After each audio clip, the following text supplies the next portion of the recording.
All right, guys, welcome back to No Filter Friday. I, of course, am John Knopick, your host and master of ceremonies through this insanely chaotic sphere we call the world.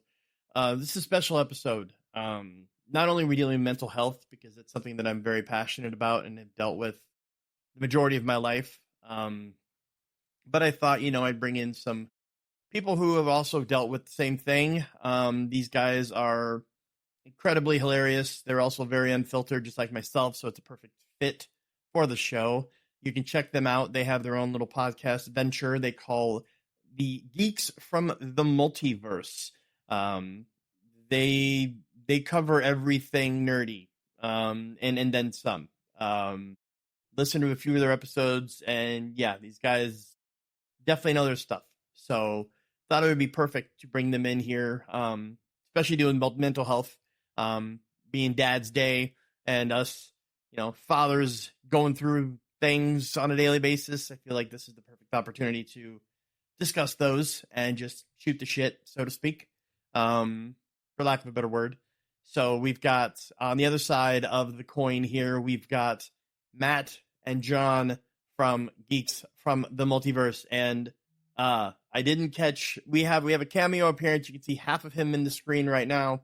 Yep, there we go. Yeah, there he is. Yeah, his name's Brian, just so you know. Yes, he is my father. So yeah, I just want to make sure we're clear on that. So we've got Brian, John, and Matt from Geeks from the Multiverse joining us on this call. Yeah, I mean, first and foremost, to all dads out there, wishing you guys are having an awesome Father's Day, wherever you call home. Because, yeah, it's the one day a year where we can do whatever the hell we want. And yeah, for the most part. Yeah, for the most part. And get a pass.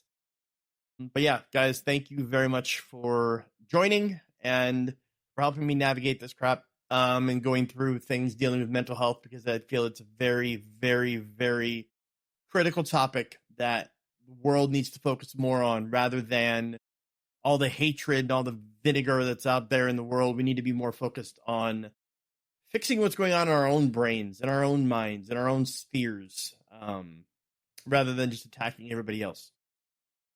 Yeah, I want to know what you guys think. It's crazy about Father's Day. My dad a long time ago. Yeah, I'm gonna call him out now. He basically was saying you don't understand shit until you have a kid of your own. And I was like, okay, yeah, you're right. And so, of course, I had my son, year and a half ago, almost 2 now, and there's a lot of stuff that I was like, all right, you're right. I told you so kind of moments. And, I was like, you know what, you're right. It's the reality, as dads, we, I'll say it, people think that we know everything. And that's like, shit, we don't know most of the time anything, and so we try to do our best. We try to do whatever's right for our kids. But at the same time, it's a struggle, it's an everyday struggle. And, especially as guys, we're always told I'm not saying he did, but, some other men in particular, throughout the generations, they're always told like, hey, suck it up, buttercup, brace the suck, fuck you, let's pick the shit up and keep going. And then you don't ever talk about it.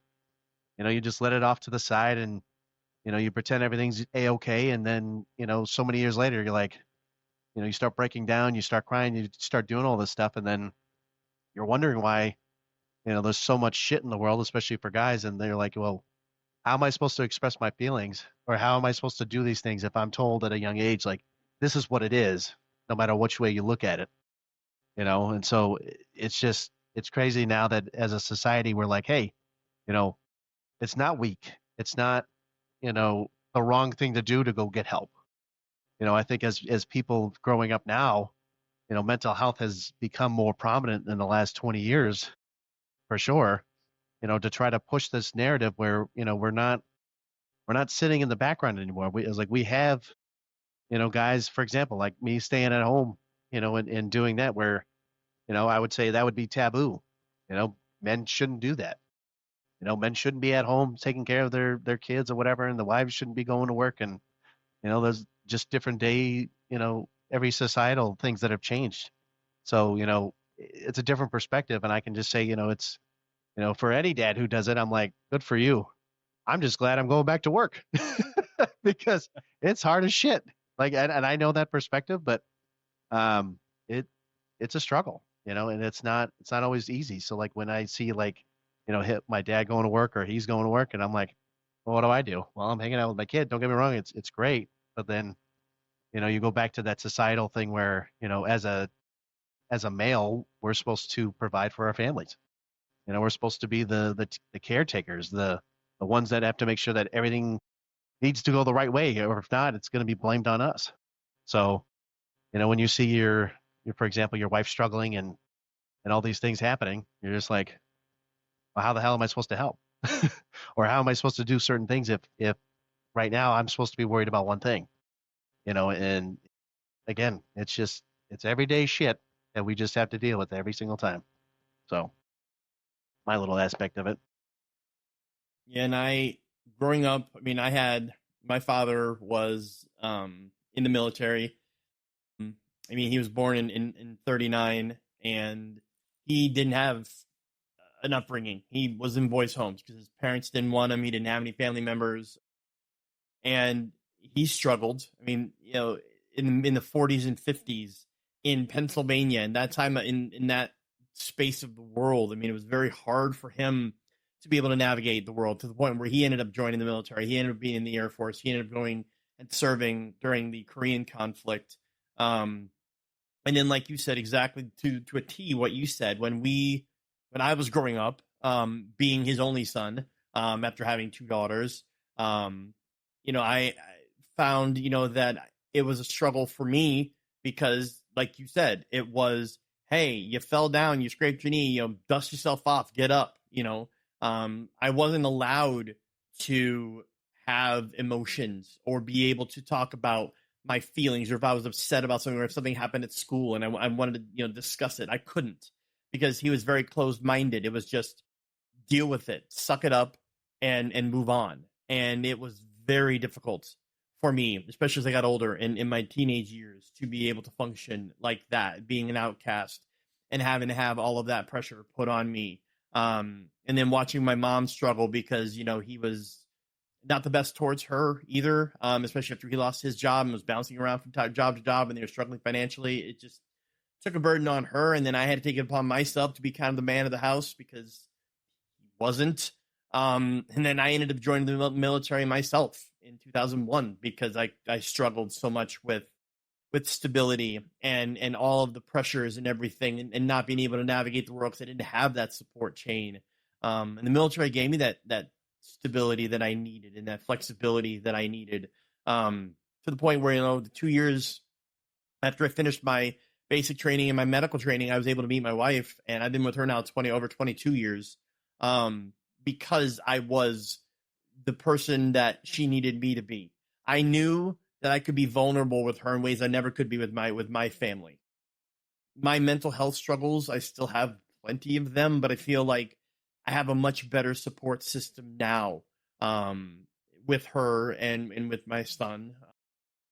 I'm doing my best to help him navigate the world. I mean, he's a massive ball of energy. He's going to be 5.5 next month. But I mean, yeah, like you said, nowadays it's nice that there is ways for us to be able to find communities where we can talk about these things. We can be open with one another, where it doesn't have to be so taboo for a man to express himself and display what's going on in his world that he's struggling with. Whereas, like you said, back in the day, back when we were growing up, it was, the father is the provider, the mother is the homemaker, and the father had to be chiseled from stone, and heaven forbid he showed any other kind of emotions, and had to shove everything down and just soldier on. And it's like, they wonder why this generation now is having the issues that they're having. It's because they have parents that don't know how to let them be open with their issues that they're dealing with. That they never got that chance when they were kids. So rather than breaking the cycle, they let it continue, and it screws everybody in the long run. And now we've got, as I mentioned to you guys the other night, we've got people who identify themselves as animals. Yeah. Or I knew you were gonna say something about that. It's like you have these people on like TikTok and other social media going, yes, my pronouns are me and yow. It's like, okay, all right, yeah, you obviously didn't have a good childhood. I was gonna say, did you not want to talk about the horse? Well, yeah, I mean, the way the world is going, by the time we get to the year, 2046 or something in that election, you're gonna have a horse running for president against an AI generated individual, and that's the state of the world, unfortunately, because unless we right the ship and get it away from this weird toxic iceberg that we're heading directly towards, that's what's going to happen. We're going to have President Secretariat in the office, in the Oval Office. I mean, you're gonna have the You're vice not wrong, president though. riding You're the not wrong. president along the front lawn of the White House. I mean, what the hell are we doing? Who votes yay? Nay. Yeah, who votes nay? It's like, all right, there you go, perfect.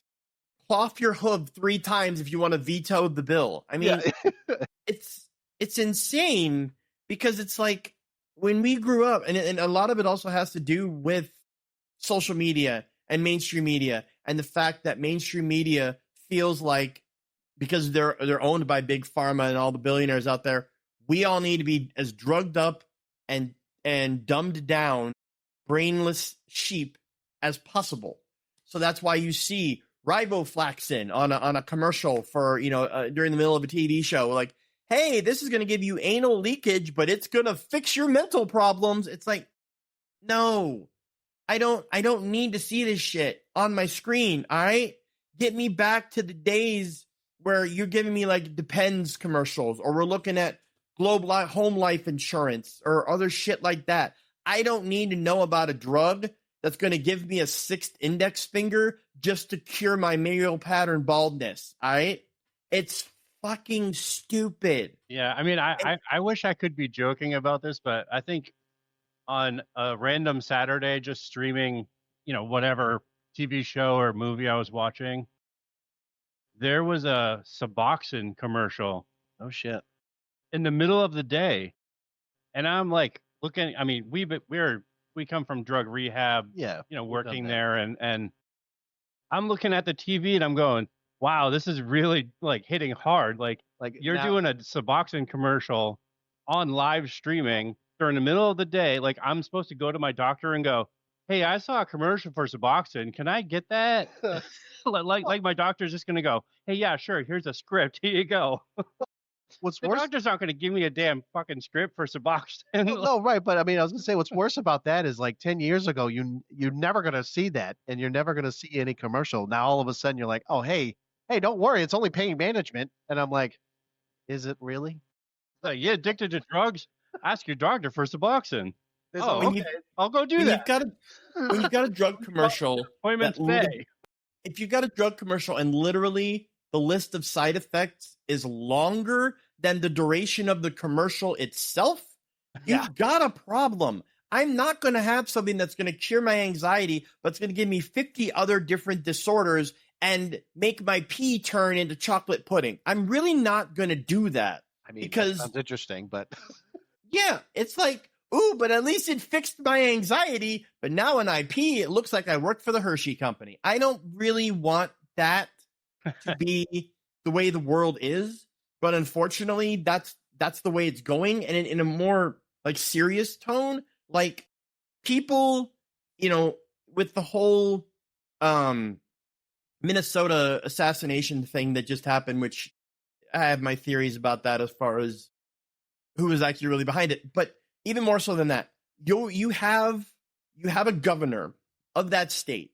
And I miss the previous governor, Jesse Ventura, because he actually was a Marine SEAL team member, hardcore veteran. He knew he didn't take any shit. He was as gung-ho, Rambo, ballsy as you could get. Now you've got a little fluffy foo-foo governor in there who wants tampons in boys' bathrooms and who's friends with school shooters. So this is just a case in point of that's the problem.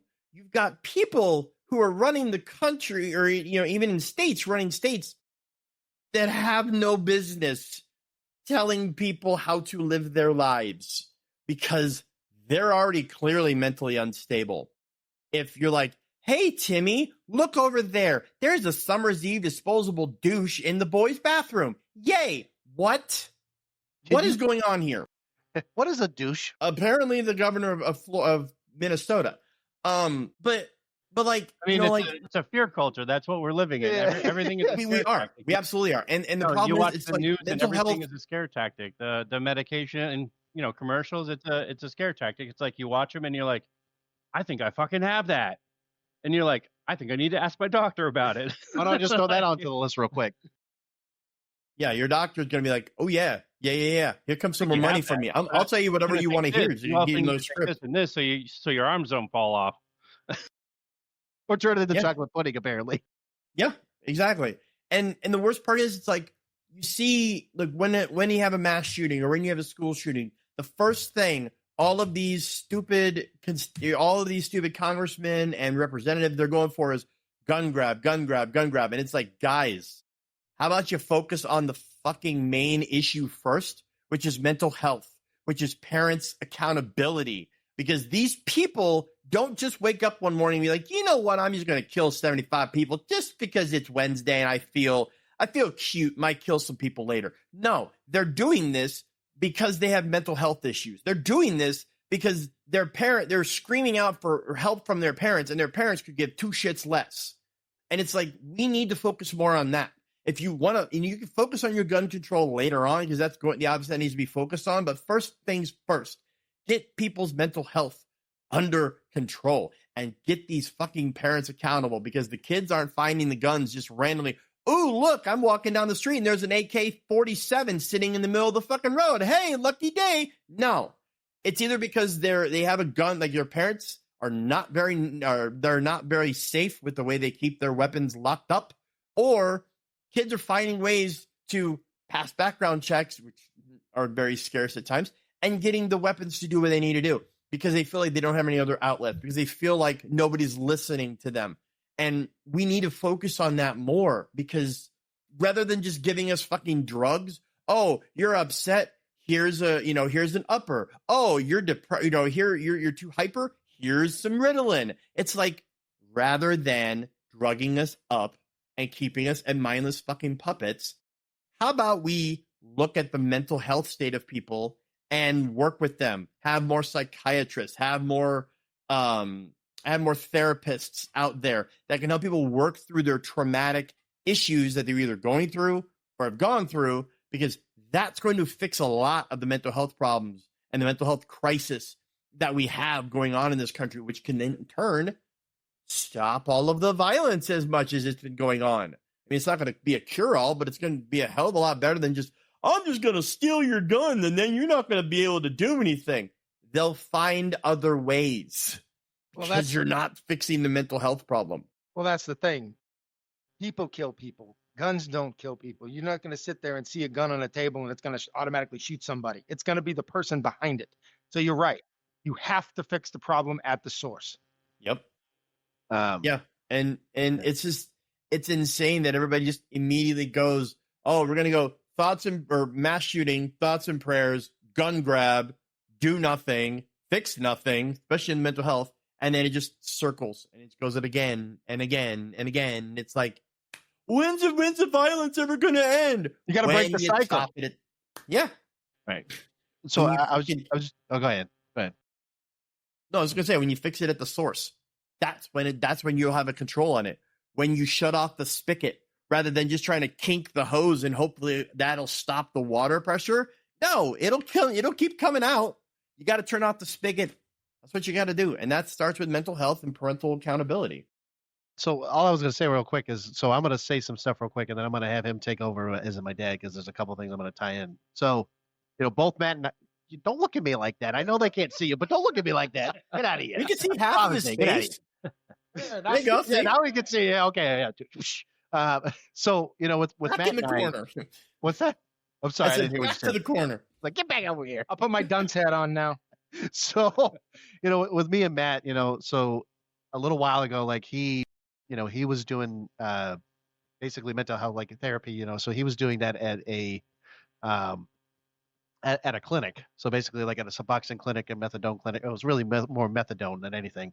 So like we would talk about certain things, and like I'm actually trying to get a master's degree in social work. So that my goal is actually to get really to work with vets, really to work with their families, and to do all that. So that's my passion, and really to do therapy on the side as well. But my passion was always that. But so like his experience, dealing with, in this case, yeah, we'll say it, addicts, right, and dealing with people that they want to get the help sometimes, and sometimes they don't, and then it's like a 50-50 shot. It's like they're either going to do it or they're not going to do it. And then and unfortunately, you'll see a lot of them either OD or so on and so forth. So, a lot of times I'll say it, where do you find that line to not help anymore? You know what I mean? So like, it's hard because I know some people will say, oh, just let them fucking do it and call it a day. I hate saying it, but sometimes that is the case, because you can only do it for so long. Because if you think that just, that 10th time is going to be the time, it may or may not be. And they could literally get out of that room, go shoot up, and then they could die. I mean, it all depends on whatever is going on. So, when we look back at, especially mental health here, I feel like as an individual, if you don't know a lot about it, it's more just understanding certain signs, right? So like, especially like suicide, that's a big thing. Doesn't whether you're a vet or not, or someone who's experienced some traumatic experience. So whether it's PTSD or whatever, right? You need to know these certain signs. Now it's hard to know that, because even though you might be an expert in it, you may or may not know that.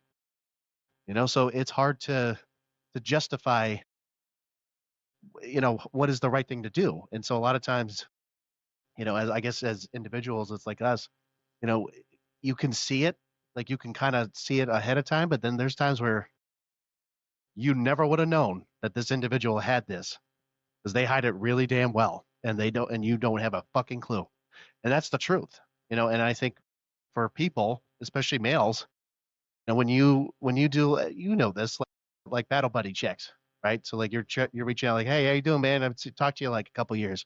Just wanted to see how you're doing. How's your fam? How's this? How's that? Like if they're energetic and they're talkative, okay, cool. If they're not saying shit to you and they're just off doing their own damn thing, and they get back to you like a week or two later, yeah, well, something's going on clearly, because you're not noticing that at first. But it's to me, it's like keeping in line of your friends and your family that that go through all this shit. And I feel like as males, we don't, not saying all of us, but we do have a tendency to not do that as much. And we should get better at doing that, because if we're trying to say like, hey, embrace, we're not always saying embrace the suck every single day, no, but we're always saying like, hey, how you doing, man? I know I might be fucking with you today, but it doesn't mean I don't give a shit about you the next day, whether you're doing something else. I mean, that's just how we show love. Right. As I as I hit him over here. Love you too. No, but like, so I'm gonna put it over here to my dad for a second, because he has actually experience, because we were talking about the whole gun control thing, right? So we're talking to a guy that isn't a small arms instructor, or used to be, hasn't done it in a while. But go ahead, I'm gonna let you take that perspective of like, how mental health and guns, and like how that should be, looked at a little bit more. Well, honestly, it was a proven fact. Sometimes guns and mental health don't mix. Look at Chris Kyle. Oh, yes. Unfortunately, Chris decided that he was, I can't say he was invincible, but in his mind, he did think he was. And he brought a guy that was loaded with PTSD out to a range, and it backfired on him. So, I mean, when it comes to that, as when I was in, which I did over 20, how long were you in? 8 years. While I was in, and I was a small arms instructor, we had to do mental health checks on people before they got on the range. Did you ever witness that? Yeah. Actually, during during my training, we actually had a guy try to, I hate this word, I'm just going to use the regular word. He tried to kill himself by slitting his wrists. And I remember my drill instructor let us know that, hey, he was being sent home. He was mentally unfit to continue. But the drill sergeant, like right afterwards, like he should have just went for the jugular and done it. Just got it done the right way. He did it the wrong way. And we're sitting there going, holy shit. Dude just tried to kill himself, and all you care about is the fact that he did it wrong. So well, not only that, it's a fucking number. Yeah, exactly.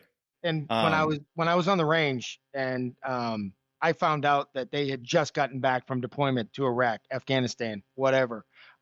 First thing I did was download them and not let them on the range, because I used to say, did you see or did you seek any help prior to make sure you're good to go? One, unfortunately, yeah, it was actually Master at Arms.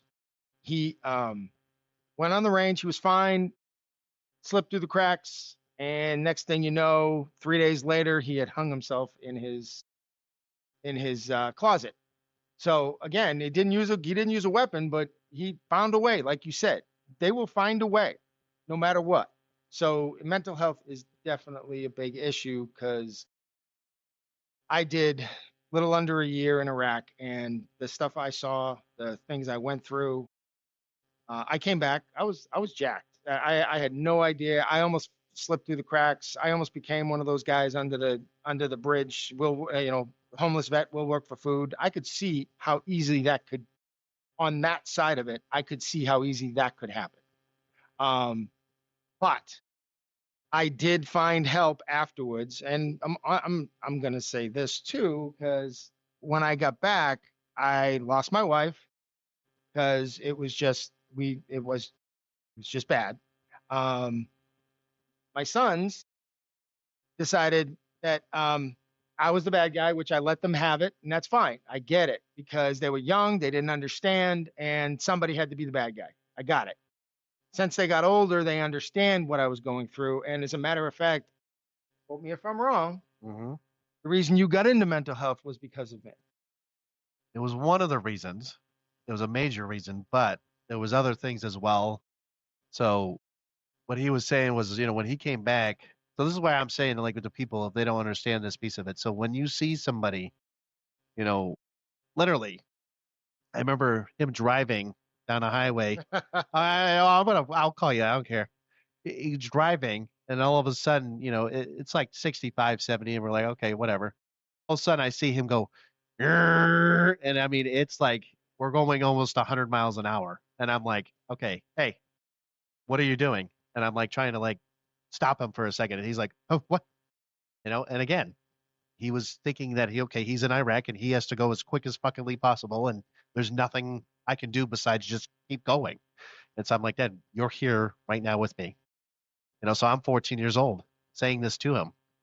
And I remember going to a restaurant the first time, and immediately he had to go sit in a corner, look at the whole entire restaurant, see what he was looking at. And like, again, I'm like, what are you doing? He's like, I'm scanning. Sad part is I still do that to this day. No, right. And that I do that too now, but that was different at the time. And so like, there was things that I started noticing, and I'm like, okay, well, clearly a lot more to it. And I didn't know.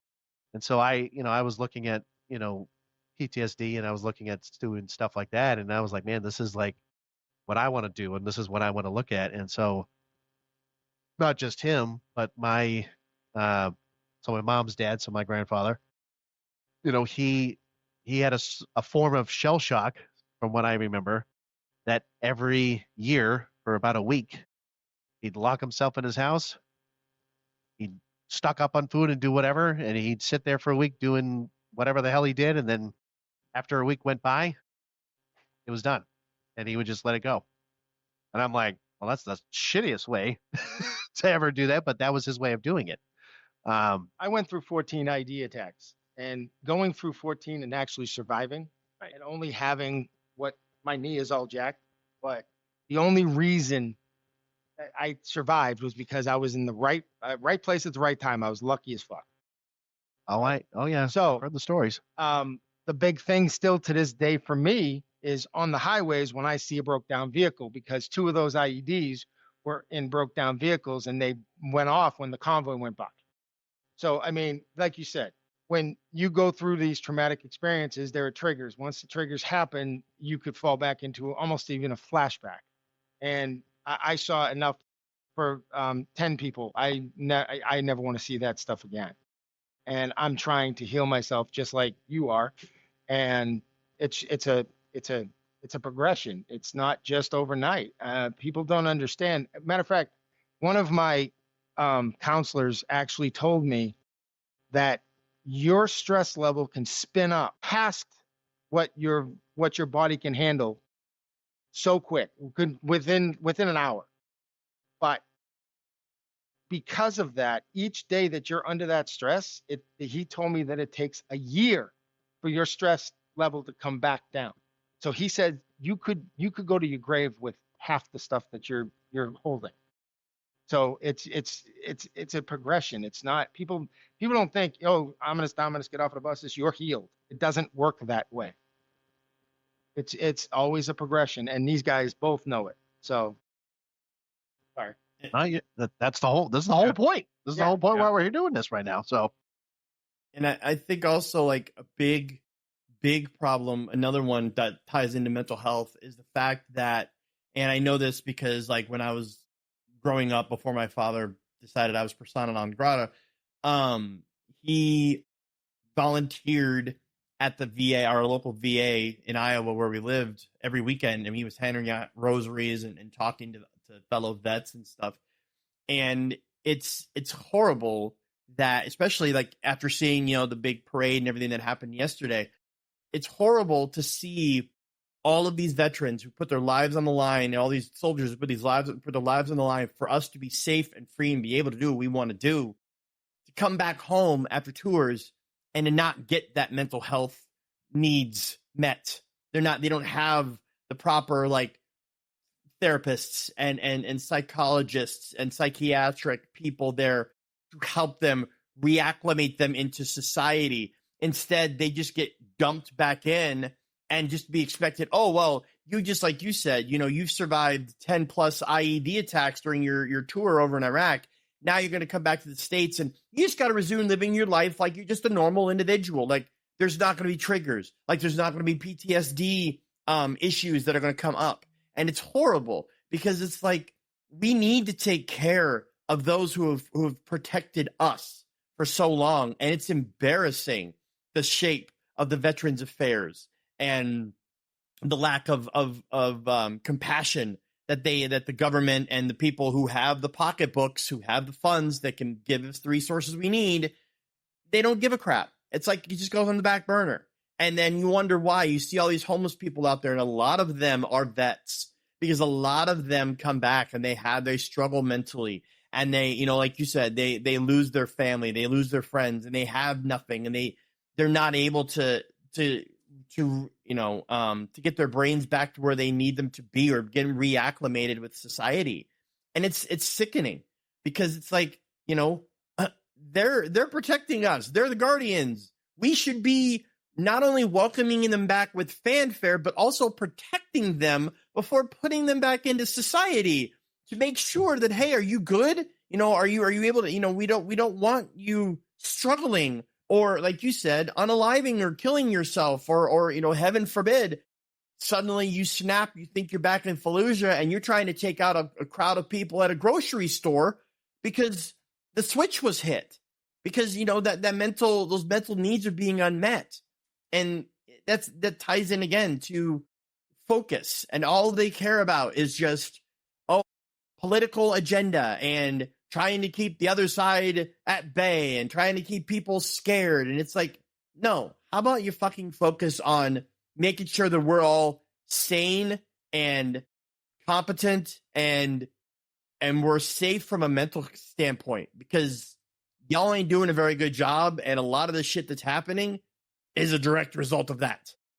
And no, and I was going to mention real quick is like, one thing I'm actually going to be proud of doing. So like, I kind of mentioned this to you a little bit, but I'm actually starting a job tomorrow. It's a veteran services case manager. So kind of put it into words, it's more just like somebody who's, taking care of somebody who is, asking like, hey, I need help with like, you taking me to VA appointments or doctor's appointments or whatever the hell it is, like whatever services they need, to be able to get their back on track. When I found out about this job, I was like, hell yeah, I want to fucking do it. I said, because this is my way of, before hopefully becoming a counselor, and doing that, like, this is my way of giving back in some ways, because I'm going to mention a name, and I know this is going to be rough on you. One of my dad's best friends, his name's Mike Rowe. He passed away last year. Point is he was a BA or BSO. He was basically, he did the job for a while. He did all this, but he had a lot of people that he helped, and he helped him and my brother and a few others. And, his impact, of doing that, it like changed a lot of people. I mean, hell, I'm going to say it. Both my parents went to go become a BSO because of this man, because of the impact that they had on them, which I found very profound. That one individual changed, and it was that. I mean, when we went out there for his funeral and stuff, I mean, it was crazy. There was people, like lines of people and everything. I was like, damn, this is crazy. There's one guy, and so, when I saw this job, I was like, hell yeah, I want to do something like this. This is something I'm passionate about. And, like you were saying, the issue is, as in, I guess really just as a vet, it sucks when you don't have people that don't go through similar events. I'm not saying that a civilian of some sort doesn't have similar experiences to a degree, but if you don't understand where that person's coming from, like if you don't understand, like, okay, I'm in Iraq and it's 120 degrees and I have to constantly watch my surroundings 360 every single step I take, every time I have to look up in the sky, like all the little pieces here and there, it's hard for somebody to truly like dive in. Now, I'm not saying, because here's the other word, I'm going to say empathy. Empathy it's powerful, but sometimes it can be hard to try to connect with somebody on that level. And so it's much easier, of course, if yes, you have gone through similar events, gone through similar things where, you can say, hey, yes, I understand this and I understand where you're coming from, but I understand that you are also an individual that has gone through similar things that I have, but you are different because they're different events, different time frames, different whatever. So it's rough when you don't have people that are as passionate at the VA or at people that are doing this, because if they're just there to get a fucking paycheck, then why bother doing the damn job? Why are you in that fucking job to begin with if you're not going to be passionate to help those you serve in that particular, population? So if you're not passionate, I'm like, oh, no offense, get out. There's no reason to continue a job if you're not happy about it. And I know, looking at Matt here, he left his job because he was sick and tired of getting hundreds of fucking people in a caseload every month that there was no realistic standard that he could fucking keep up with this shit. And he got so pissed that he was like, I got to leave. I can't keep up this 130 bullshit that they're about to tell me that I got to take care of my caseload and meet with them and do all this other stuff. And I'm sitting there like, I don't blame you, man. Yep. You can't realistically do half the job because there's not enough people to take care of these individuals. So when these expectations are there, how the fuck are you supposed to do anything? I mean, there's a lot of a double standard too. I mean, it's talking, you could take two different people, right?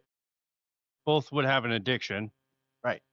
One could be a vet, one could not be, just a civilian. Right. And the civilian will get mental health, he'll get medication, he'll get health care, he'll get dental care, he'll get free haircuts, like free food, free EBT. Yeah, they'll give him money to pay bills that he doesn't even have.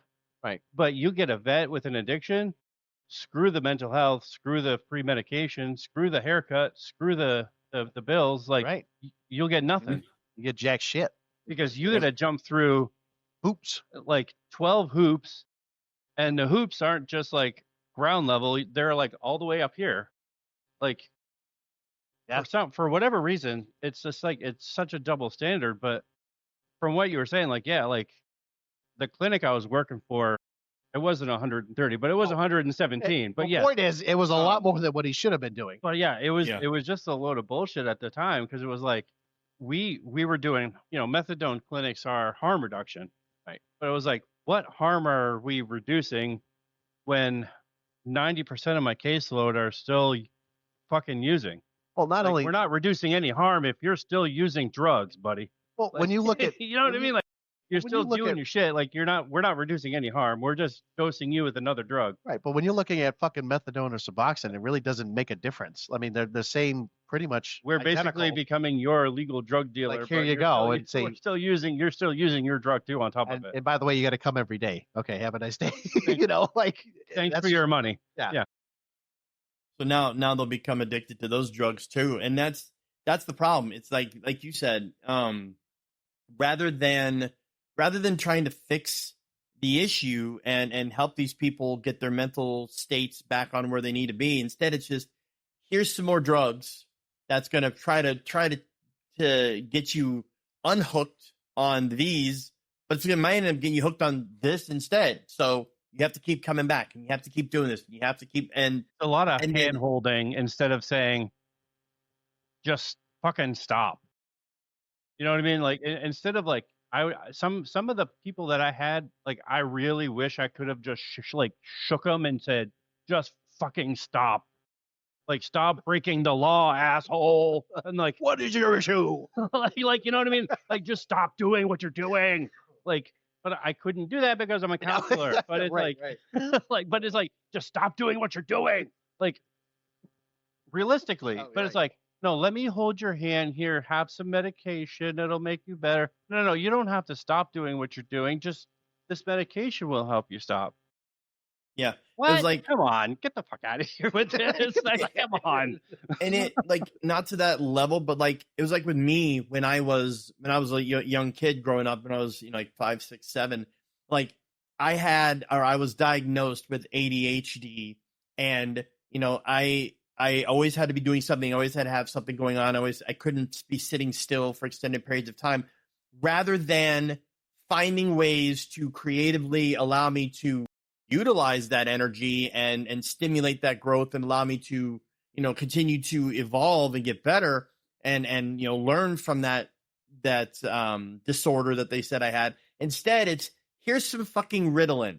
Let's just Here's a pill. give you some There you drugs go. and taper you down, and that way that'll calm you down. And it's like, how about Become you a zombie. fucking let There me you go. use my creativity rather than just fucking pumping me full of fucking drugs just to shut me up so I'm not spinning around the room all the time. You'll only fall It's- asleep in your spaghetti, but you're fine. You're fine. Don't worry about it. Exactly. And that's what's so stupid. It's like, again, we need to be looking at the bigger picture, which is mental health, which is people's brains, which is people's mental states that need to be cultivated, or they need to be nursed back to health or reacclimated into society. Not just, well, here's the latest flavor of Baskin Robbins 31 flavors of drugs. Here's the one that feels going to work the best for you. And now you're going to end up getting addicted Dude, the to brand that. new flavor is called Adderall. Adderall. John, that was a great. I will say that right now. That what you just said was perfect. You know what? You should put a T-shirt on that. Like, it's like 31 flavors of Baskin Robbins flavors of different kinds of drugs you want. Not Go for 31, it. it's 32 because it's Oh, Adderall. 32, right.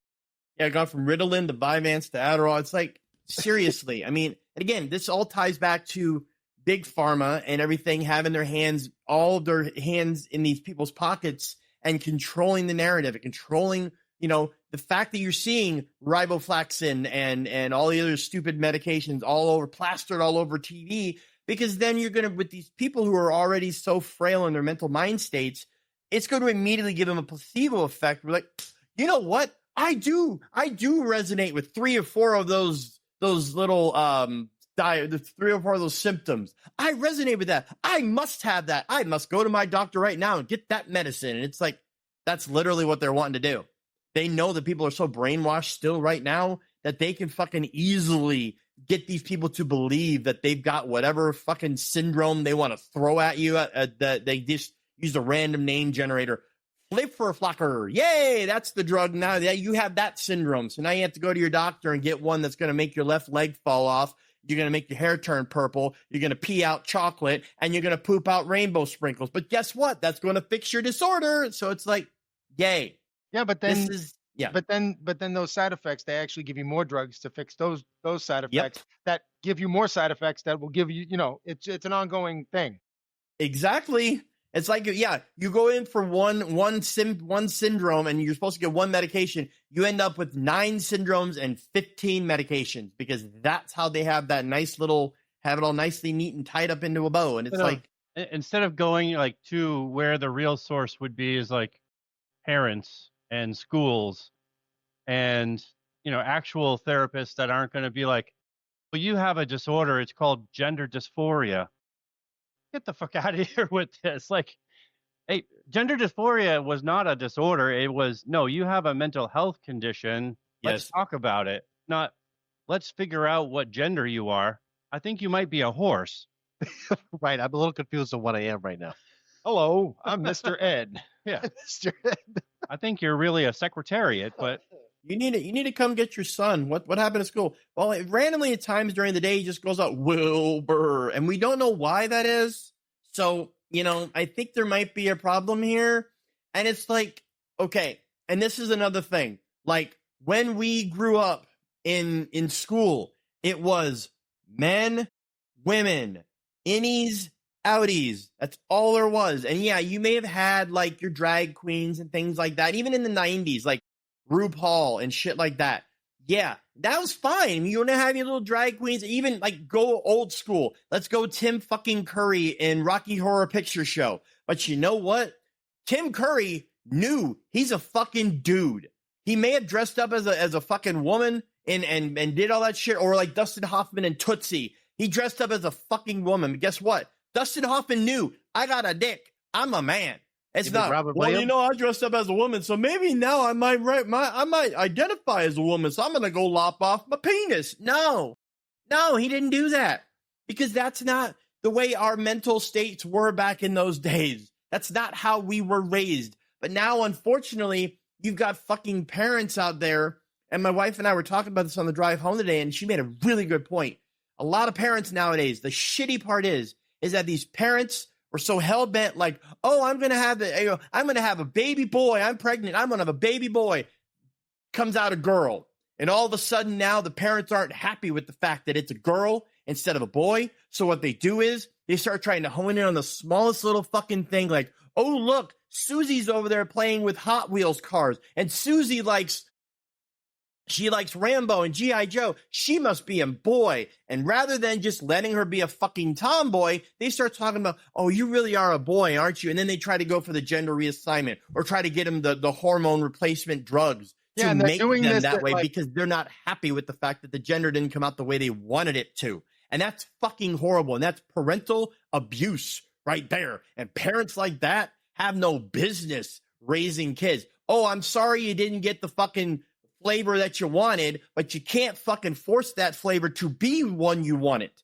You got to love it the way it is. And if the kid decides later on that it wants to change its identity or whatever, that's fine. But no parent should have any right to try to force these fucking drugs on these kids to turn them into a gender that they're not, just because they're not happy with the way that they came out when they were born. It is bullshit. And they're starting at young ages. Mm-hmm. 4, 5. It's like, what are you doing? Putting Alex into a dress. What are you doing? Come on, stop. Yeah, and fucking doctors need to be held accountable too, because you guys are the ones, if the parents are coming to you wanting to do this shit, you should be like, your kid's 6. So he plays with fucking Barbie. So he likes Gabby's dollhouse. He's a fucking boy.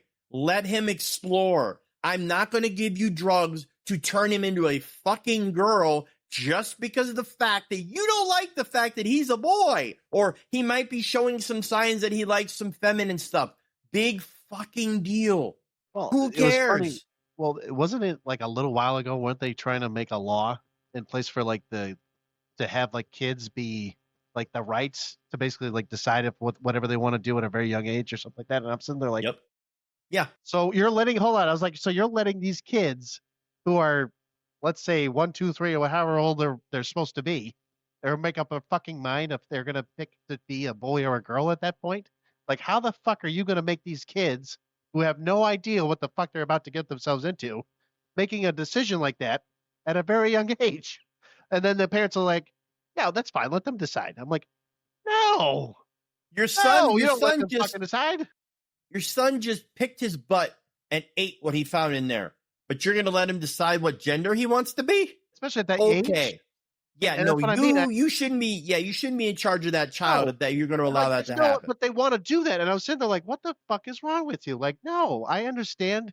This is why we have parents, right? There are things that we just don't fucking know until a certain age. So when we have, if you want to change the legal age, like, because, good old America, when we're like 18, that means you're an adult, right? Okay. Well, everything else, we've just changed everything to 21. So why don't we just say, fuck it, 21? That's the legal age of when you should be making decisions, right? Because everything else is 21. So say fuck it, right? John, you don't want to be a girl, do you? No, I'm good. I'm well. Well, I mean, well And past I that. guess I did my I did my job. Oh, is that right? Good. I'm glad. well, I mean, Glad no to hear it. offense, but just because the parents have the parts to make a child doesn't mean that they have the right to say what a child's gender should be either. Oh no, I I mean, agree. I'm just. It's if just the child has a penis or a vagina, I think it's pretty clear what that child is.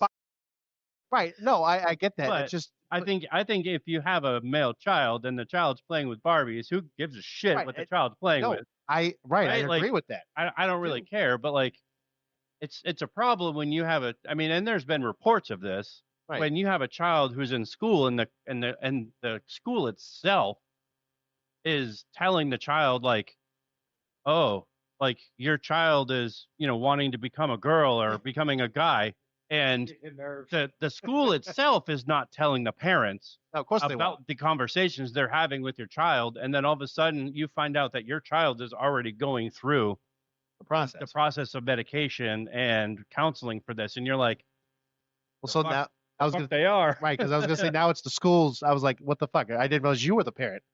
And then the school's telling the parents like, Right. well, we don't have to tell you because this is a private counseling thing because that's what the school is doing. Sorry, under the bullshit. age 18, yeah, they do have to tell you.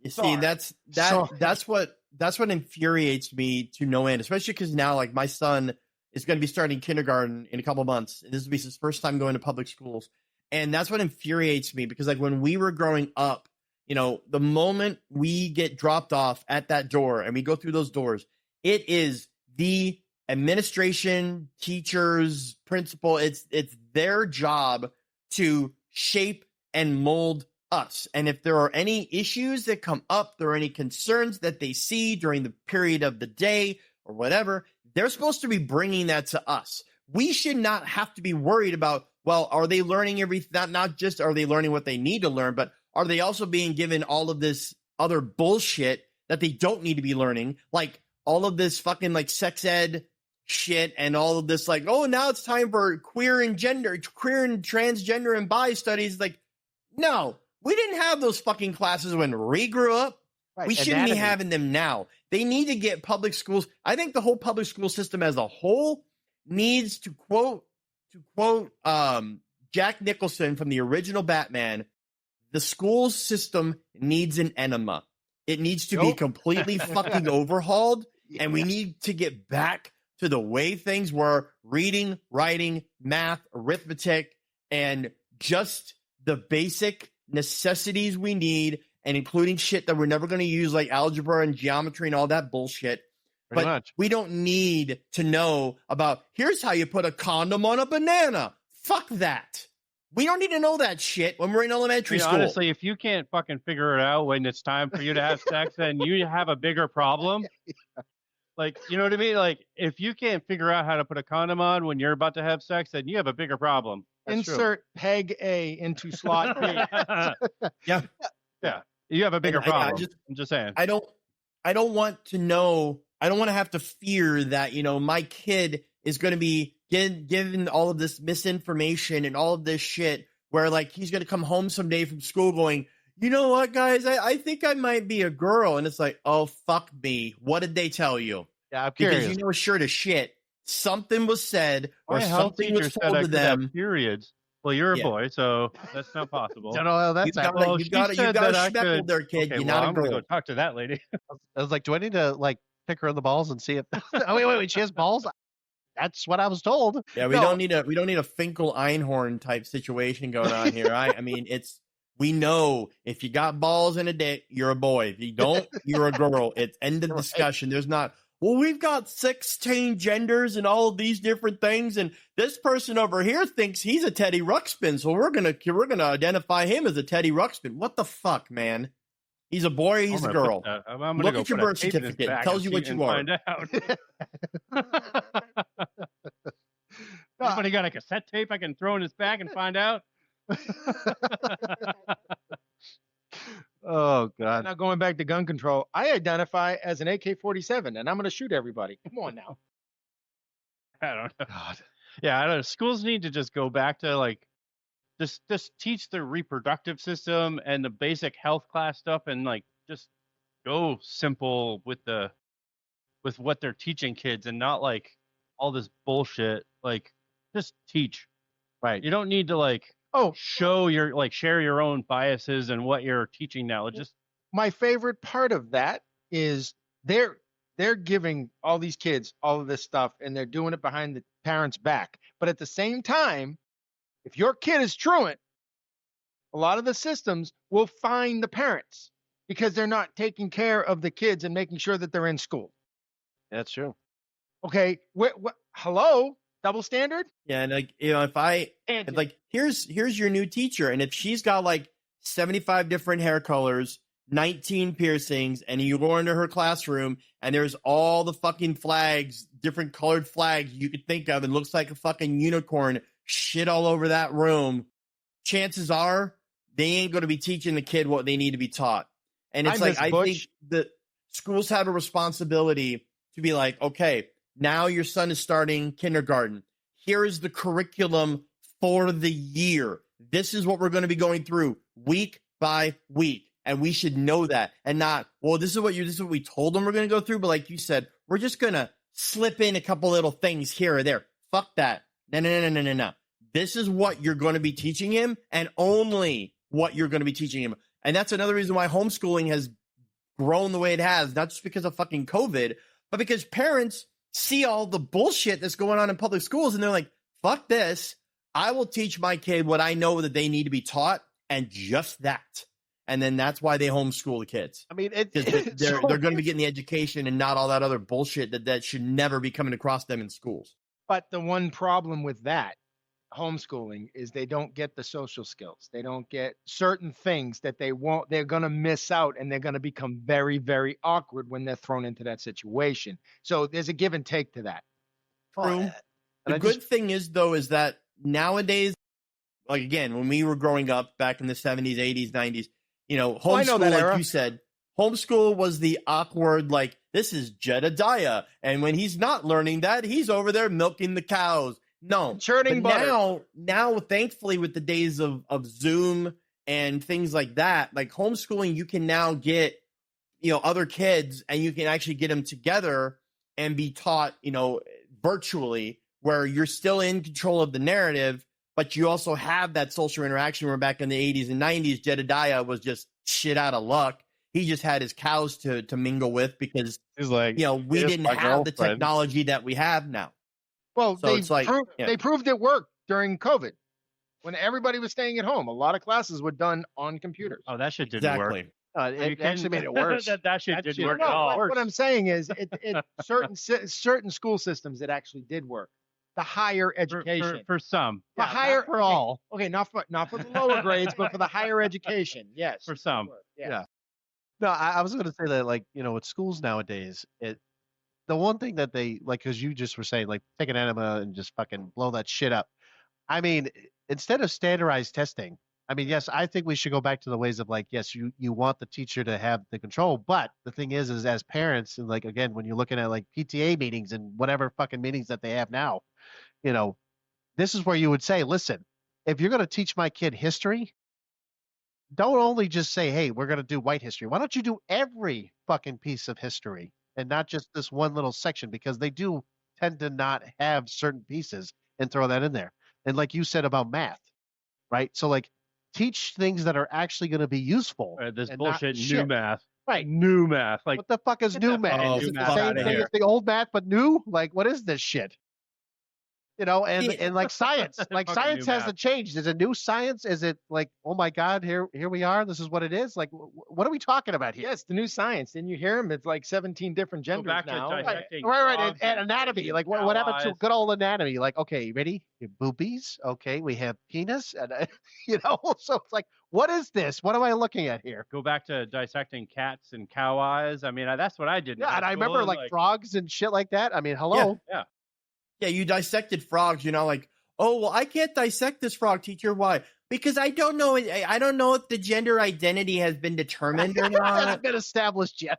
I haven't gotten consent from it to be able to open it up, even though it's clearly dead. No, it's unalive. Come on now. All right, I don't like. Unalive. Oh, Christ on a crutch. Fucking the terminology. Again.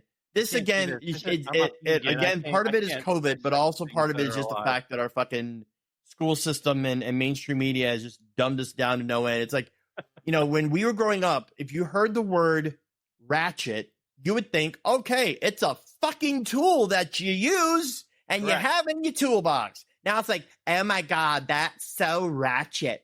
Fucking son of a bitch, man. Come on. It's What like, are you using? yes, like, Christ, dude. It's like, oh my God, she's so mid. Mid what? Mid means middle. Like, what the fuck are we talking about here? Riz. Jesus. It's, that like he was saying, like Matt was saying, you just want to shake them and go, stop it. What are you doing? Just say your fucking words normal. You Stop millennial, stop it. abbreviating Stop it. shit. You alpha generation. Yeah, I was gonna say, don't say millennials. I was like, don't say that shit. I was like, you're gonna blame the alphas and the zillennial or the Generation Z. I don't now. even. Fucking whatever. I don't even know anymore. Like they're just naming themselves new things, Well, and I just don't. So I lost it after Alpha. I don't even know what that. So I'm gonna no, I'm gonna tell you something. I don't know. I I don't know don't if even you care know. now. I don't even. So ready? Hold on, ready? So this is what I found out is like, so I had to look this shit up. So of course you have millennials, Generation Alpha, Z. So then they're like, you know what? Hold on, watch.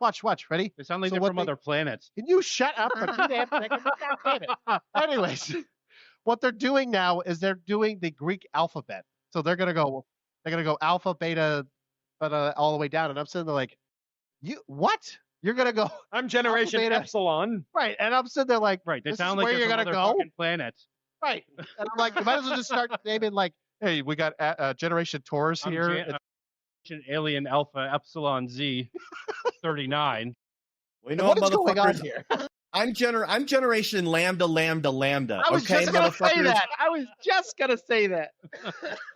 It's like, yeah, and this, you know, it scares me because of the fact that I know I have my son who's going to be going to school, because the fact that all of that shit is going on where it's like, okay, when you are learning science and like you said, when you're learning history, it should cover everything, all the good, all the bad. It's like, oh, we're only going to paint the United States in a good light with our history textbooks. We're only going to cover these things. Cover everything. Cover our fuck ups in Vietnam. Cover our fuck ups in Afghanistan. Cover all of the shit, all of the everything, warts and all. Man, because in order for you to all appreciate slavery. it, you got to know everything that real happened. story of Thanksgiving, right, John? Oh yeah, exactly. Real story of Thanksgiving and Yeah. everything else in between. And the sad Yep. part is people don't know the real stories of half of this stuff. No, they Yeah, don't. They don't. And they don't understand that Thanksgiving was not a happy day. No, it wasn't. It was a big old fuck you to the Native Americans. I will say that. Yeah. And yeah, it's just it goes back to everything where it's like, I think with everything being as corrupt as it is, from mainstream media to social media to everything, it's seeping down, and the toxicity is bleeding into everything that we know and love and hold dear, even down into the education system that needs to be completely fucking overhauled. And we're never going to get back to the way our country and our world needs to be until all of that shit gets eliminated from the world, which unfortunately is so deeply. Everything we've talked about. No wonder why our kids are so fucked. Yeah. Yep. Really? No, I'm joking. I'm glad my kids are grown. I'm glad my kids aren't Mine are like young. too. Yeah, right. I'm with glad you, my John. kids aren't young like Yeah, like mine. yours are. Right, yeah, right. Like so But me and I'm John glad here. my Yeah. kids are like in their 20s. Right. and they don't have to. I mean, they still have to deal with shit, but they don't have to grow up like in school. Yeah, now. Right. Like, I'm glad they went through school when they did. Now, yeah, I would be really scared for them now going through school. No, I know. You know what I mean? I'm right with John. I'm fucking scared as shit, especially with the shit that's going to be happening in the next, let's say, 10 years or so. I have no idea. This is where I think you guys have to be very proactive, and like when they're coming home, being like, let me see your homework. What did you, what are they teaching you? Like, what did you learn today? And really getting that feedback, because almost sounds like if you're not getting that feedback, you have no idea what the fuck these teachers are telling them. It almost sounds like me and him need to start doing pop quizzes with our kids to like really get an idea of what they're doing. They could be telling. It could be anything. The math that they're teaching, I know, like when when my kids were in school, they would give like the math homework, and it was like, oh yeah, I can do that, and they're like, no, you don't do it like that anymore. What the fuck do you do? How the fuck do you do that? Well, let me show you. And then they're doing it out, and like, the fuck is why the fuck are you doing it ass backwards like that for? Like, well, that's the way we do new math. Like, hey, John, I got a question. Backwards. I do have a question for you. With all of the stuff that we're talking about, what is your opinion on? Again, we're going back to mental health. Oh, good idea. What do you think is going to be the impact for future? With all of the stuff that's going on, if we keep going on the way we're going, I'm just curious your opinion. We're fucked. I mean, that's a good opinion. It's already in the works at this point. I mean, there's reasons why, back in the day, like when we were growing up in like the fucking 1980s and 1990s, when you had like Ronald Reagan running for office and you had like George H.W. Bush and shit like that. You had, you didn't have like, oh, well, Ronald Reagan's running for office, and he might not win, so he's going to call in Johnny Carson to stump for him, or he's going to call in Walter Cronkite to pitch for him and shit. It's like, no, nowadays with the way the fucking social media and all this shit out there, and because of all the bullshit that we're allowing to have happen, you've got like Kamala Harris, Queen Word Salad, who was like, oh, well, rather than telling you how I'm going to fix the fucking country and the world, because, we need to do that because we're very fucking fractured. Instead, here's fucking Beyonce. Here's fucking Megan Thee Stallion. It's like, what the fuck are they going to do? If you got elected, what the fuck are they going to be? Is Beyonce going to be the Secretary of the Treasury? Fuck no. Is Megan Thee Stallion going to be the head of the FBI? Fuck no. It's like, this is the problem, is that we are so dependent. Our youth is so dependent on fucking social media and just clamoring for whatever the fucking mainstream media, unfortunately, feeds them, that unless we fucking focus their brains to where it needs to be, get them deprogrammed, and get them fucking focused on what the main core things that they should be learning and absorbing, we're fucked. We are going to have in 2030 or whenever, 2040, we're going to have President Selena motherfucking Gomez.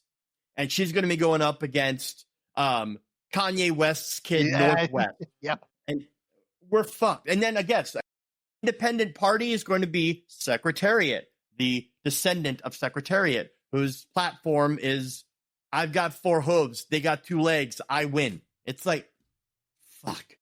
We're not going to make it.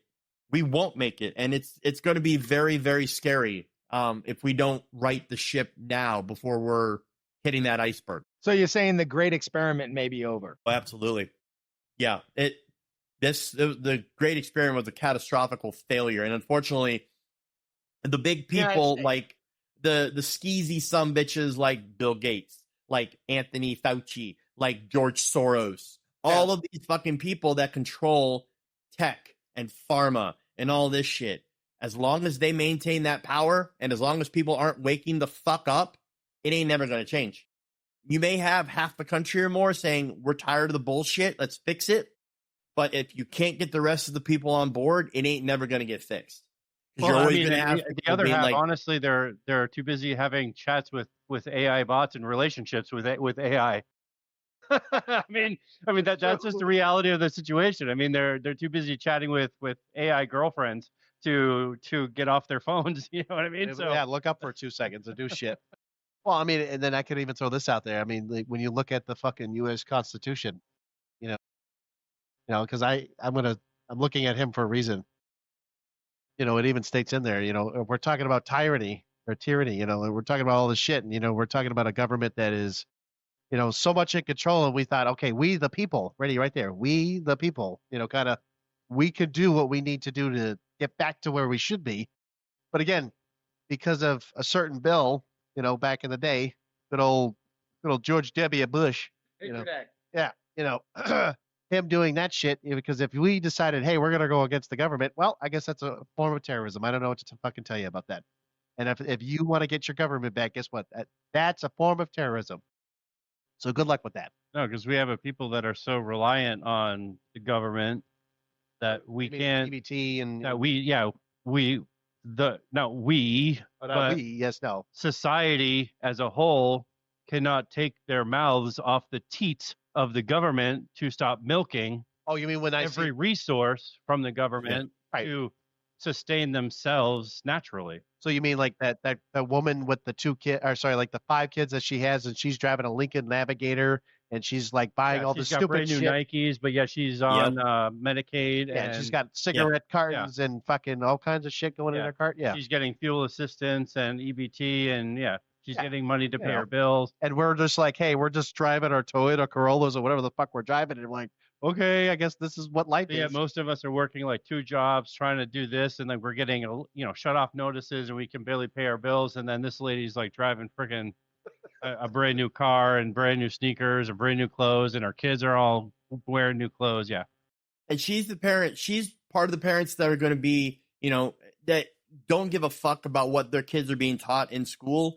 or like she's going to be one of the ones you're going to see on fucking TV when one of her kids goes ape shit and kills somebody. Oh, he was such a good boy. I didn't see the signs and da-da-da-da-da. Yeah, because you're too busy popping out motherfucking kids like you're a goddamn bunny just so you can live off the government tit. So yeah, obviously you most likely didn't pay attention to Jaquan, Shanae, and all the other fucking 8 kids you got there because you're too fucking busy worrying about, well, I don't gotta work. I can live off the government tit. And then when one of your kids goes ape shit, and you act like you don't know what the fuck happened. Yeah, that's called accountability, bitch. And you obviously don't have it because you're too busy with your legs spread open and letting guys enter you like the fucking throwing a fucking hot dog inside the Grand Canyon.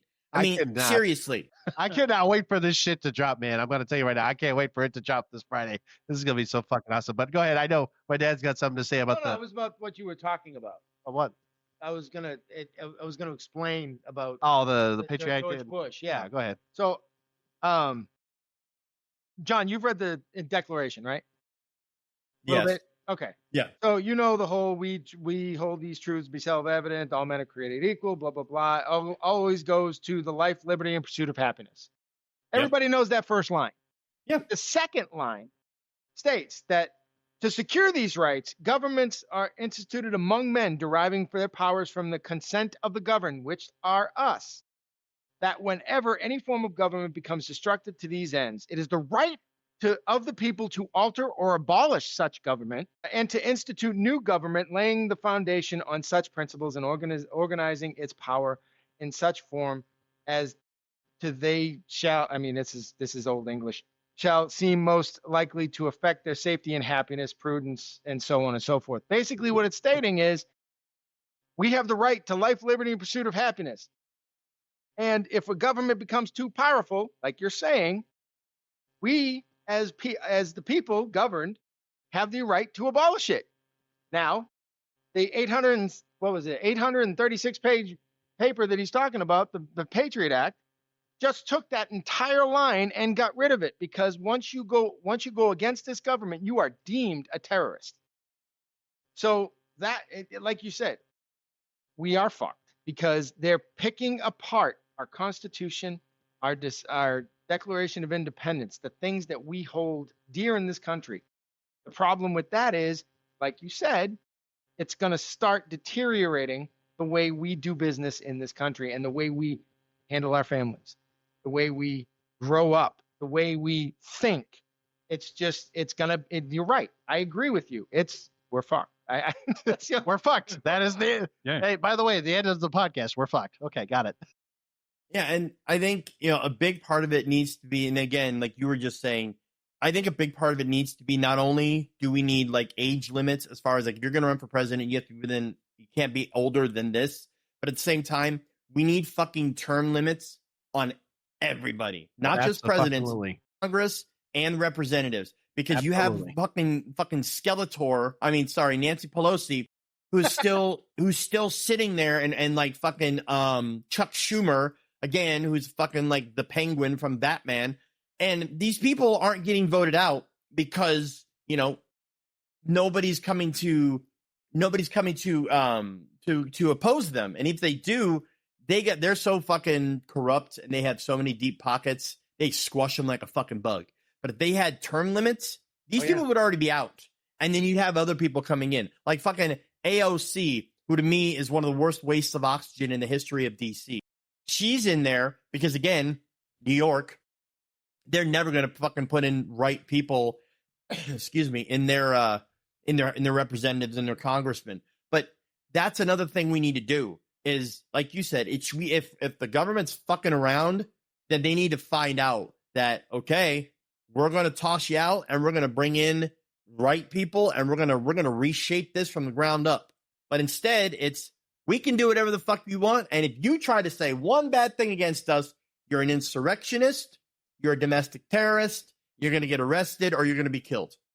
And that's bullshit. That's not the United States. Nope, that's Germany. And I'm not saying Trump is not Hitler. I'm not saying that. I'm saying the government is being run like it's a fucking communist dictatorship, because they can try to squash us whenever we try to rise up on even the smallest thing. We try to call them out, we're suddenly enemies of the state. And it's like, no, we're allowed to do that. We have those freedoms. Read the fucking Declaration of Independence that you're currently using as toilet paper in one of the fucking bathrooms at the Capitol. All right? Because that document has meaning. That document has purpose. But you guys could get 2 fucks less. Because you're so fucking on that corrupt. Document. Yeah. It's true. I mean, there's nothing more to say. It's just, we look at our society, and I mean, the last 25, actually, no, we'll say 50 years. Let's go 50 years. There's so much shit that we thought, okay, hey, we should be flying cars around. We should be, probably the best in the world when it comes to education and all this other shit. And then we're shitted upon because our education sucks. We're the fattest piece of shits on the planet because we're one of the fattest in the fucking world. We can't fucking do anything. We're a fucking joke, basically. And then everything else in between is just like, well, yeah, that's just America. That's whatever. It's fuck 'em. We're probably about 10 or 15 years away from idiocracy. Yes, you know what I mean? Yeah. We're probably about 10 or 15 years or less from idiocracy. And it's the truth. I mean, it's just, you're like, holy shit! Like, pretty soon we'll be watering plants with Gatorade. It's electrolytes, right? It has electrolytes. Or we'll get to the point where, like on the South Park episode, we'll actually end up sticking food up our rectums and pooping out of our mouths. That's the level we're going to get. Right. We'll figure out new ways to do this shit. Yeah.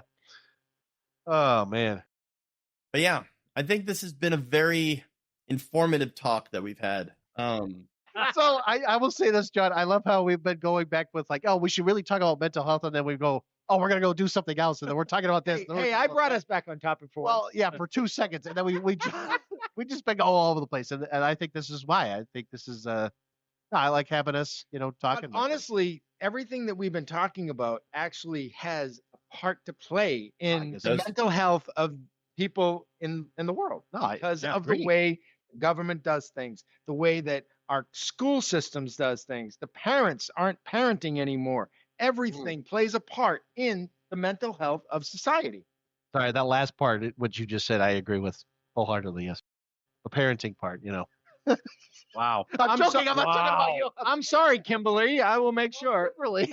Oh, thanks, Teresa. Anyways. Okay. He's like, I don't know what to say. I don't know what just happened. Hey, just remember one thing. this is Geeks on the Multiverse. This is the kind of random shit you never know what you're gonna get. So Exactly, and that's what I loved about it, and that's why I think this was perfect because as he said, regardless of all the little tangents we went off on, they all tie back to mental health because mental health is not as cut and dry as some people want to make it out to be. It's got so many fucking aspects and tentacles to it, and it covers so many different things and the world as a whole. And yeah, until we can rein it in and get it under control, we're fucked. Period. Full stop. We're fucked. You know what? I think the title of this episode should be called "We're Fucked." just leave it like that. You're fine. They're like, whatever. Yeah, well, we're fucked. Episode 4, No Filter Friday. We're fucked. We're fucked. Featuring Geeks from the Multiverse podcast. Yep. But yeah, I think we're gonna wrap this up. It's been a blast. Absolutely, thank you guys so much for joining me on this chaotic episode and bringing in fresh perspectives and aspects. Yeah. This is exactly what I wanted. Was it just an hour, just under an hour and a half of bullshitting and talking and serious talk too, about how fucked we are as a world. Until we can get things straightened around, it's not going to get any better. And I think we all know where we need to be, and it's just a matter of taking it one step at a time and getting us there. And hopefully someday when my kid's my age, if I'm still around, hopefully to God I am, he can look back and be like, Dad, thankfully things aren't as bad as they were when, I was a little kid. So yeah, but definitely guys, check out Geeks of the Multiverse podcast. It is an awesome podcast. I highly recommend it. Yeah, it is as chaotic as this was and then some. Yeah, that's true. Yeah, it's as chaotic as this was, plus add on a little bit of cocaine and you got it. Okay, so. Wow. Apparently you and I are doing drugs now, shall we? Yeah, I'm sorry. No. Yep. Well, yeah, and honestly, John, we're appreciative of this experience because actually this is the first time really we've ever done this. So this is something new for us too, and we're looking forward to having you on here too. Absolutely, being able to talk some stuff as well. So yeah, we'll be reaching out to shortly. So I'm looking forward to stepping into your world as well. Boy, but for now, let's wrap it up. And this has been No Filter Friday. I, of course, have been John Knopick, and we've got Matt and John and Brian. Right? Thank you. Good, I got it right. Cool. Matt and John and Brian from Geeks from the Multiverse. And as always, as I wrap up my shows, guys, ladies and gentlemen, take my advice. Pull down your pants, slide on the ice, and we will see you guys next Friday. Follow me on all social medias. NFF Show is now what it's called. And guys, give them your social media handles too. Yeah, so ours is GFTM23. It usually you can go on Instagram, TikTok. I was going to say YouTube. I'm pretty sure it's the same thing, right? Yeah, YouTube is at GFTM23. Oh, sorry, yep. And then, yeah, so again, you can find us on Facebook, again, Geeks from the Multiverse. And yeah, stay geeky on that part. Give them a follow. And yeah, and this has been No Filter Friday, and we'll see you guys on the next episode. Have a great one. Adios. See you guys. Bye.